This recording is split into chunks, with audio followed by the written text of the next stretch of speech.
Passons maintenant à la partie des arbres parfaits. C'est quoi un arbre parfait? Un arbre parfait est un arbre où tous les nœuds de chaque niveau sont présents, sauf éventuellement au dernier niveau où il peut manquer des nœuds, c'est-à-dire des feuilles. Dans ce cas, l'arbre parfait est un arbre binaire incomplet, mais c'est un arbre binaire parfait. La deuxième condition, si les feuilles du dernier niveau, ils doivent être regroupées à partir de la gauche de la droite de l'arbre. Par exemple, pour le premier arbre, donc automatiquement c'est un arbre binaire parfait. Et donc, on a tous les nœuds donc, sont là, donc existent. Pour le deuxième arbre, donc aussi c'est un arbre parfait car on a tous les nœuds sauf des feuilles. Donc c'est pas grave. On va l'appeler, c'est un arbre binaire incomplet. Mais aussi c'est un arbre binaire parfait. Pour cet exemple, nous avons le niveau 2, le niveau 3, on n'a pas du nœud. Donc automatiquement, la première condition n'est pas vérifiée, donc c'est pas un arbre parfait. Pour le deuxième, le quatrième exemple, ou bien le quatrième arbre, nous avons ici une feuille ici est absente, alors que on a dit pour la deuxième condition, les feuilles doivent être regroupées à partir de la gauche. Alors, donc, l'arbre il ne vérifie pas cette condition, donc automatiquement, c'est pas un arbre binaire parfait. Maintenant, pour implémenter ces arbres parfaits, un arbre binaire parfait peut être implémenté avec une simple liste avec les règles suivantes. Donc la première règle, L0, c'est la racine.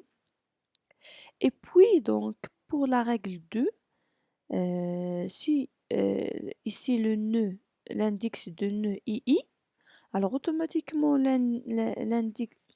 l'indice de fils gauche égale à 2i plus 1 et l'indice de fils droit est 2i plus 2. La règle 3, si i est supérieur ou égal à ln de L sur 2, donc automatiquement Li c'est une feuille. On va voir un exemple. Nous avons ici une liste qui contient donc 8 éléments. 8 éléments. Donc le premier élément c'est 56, il se trouve dans l'indice 0. 25, donc 25 c'est le fils gauche. 17 c'est le fils droit. 3 donc c'est le fils gauche de 25. 1 c'est le fils droit de 25. 8 donc c'est le fils gauche de 17. 12 c'est le fils droit de 17. Et 5 finalement, donc c'est la feuille, la dernière feuille. Donc L1 est le père de L3 et L4. Et comme vous remarquez, 3 égale à 2 fois 1 plus 1. Donc c'est la deuxième règle.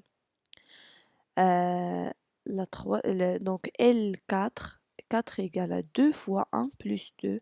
Donc c'est aussi la règle 2 est vérifiée.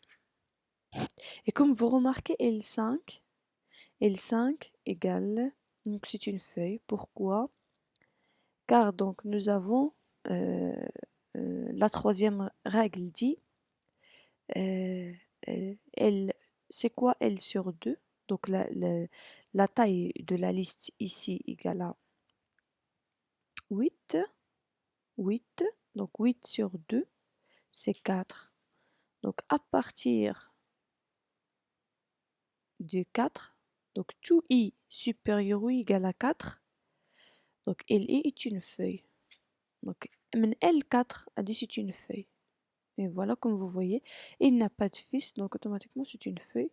L5 aussi c'est une feuille, L6 c'est une feuille, et L7 c'est une feuille. Mais L3 n'est pas une feuille. Donc les trois règles sont vérifiées. Donc la troisième règle est vérifie, la deuxième est vérifie et aussi la première est vérifie car L0 c'est la racine.